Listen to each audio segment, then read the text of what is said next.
দুপুরবেলা রোদ পুড়ছে। বাদর একটা বড় গাছের নিচে পা ছড়িয়ে বসে আছে। বক উড়ে এসে ডালে বসে।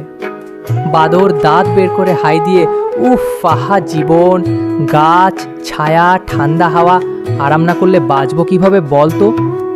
বক ডানা গুটিয়ে ক্লান্তভাবে, আরাম না করলে নয় ভাই, কিন্তু সারাদিন ধরে না খেটে বসে থাকলে খাবি কি? বাদর হেসে, খাবো না মানে? গাছে তো ফল পাকা, আম পড়ে পড়ে তো খাচ্ছি। বক চোখ ছোট করে, আর যখন গাছে ফল থাকবে না তখন? বাদর কাজ ঝাঁকিয়ে, তখন অন্য গাছে যাব, আমি তো চালাক, সব সমাধান আমার জানা। বক গম্ভীর গলায়, চালাকি আর অলসতা দিয়ে বেশি দিন চলে না ভাই। আমি সকাল থেকে 3 পুকুর ঘুরে একটা মাছ পেয়েছি, রাতের খাবার রেডি। তুই সারাদিন বসে থেকে শুধু গা চুলকালি করলি। রাত হলে পেট টানবে, কিন্তু মুখে কিছু থাকবে না। বাদর একটু চুপ করে, মাথা নিচু করে, হ্যাঁ রে, কথাটা ঠিক বলছিস। আমি শুধু আরামের পেছনে ছুটছিলাম, ভাবিনি এরপর কি হবে। বক হেসে, আজ বুঝেছিস তো?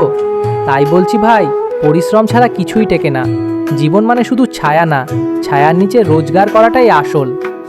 বাদর ঠোঁট কামড়ে, আজ থেকে আমিও কিছু করব ভাই, আর শুধু বসে থাকবো না।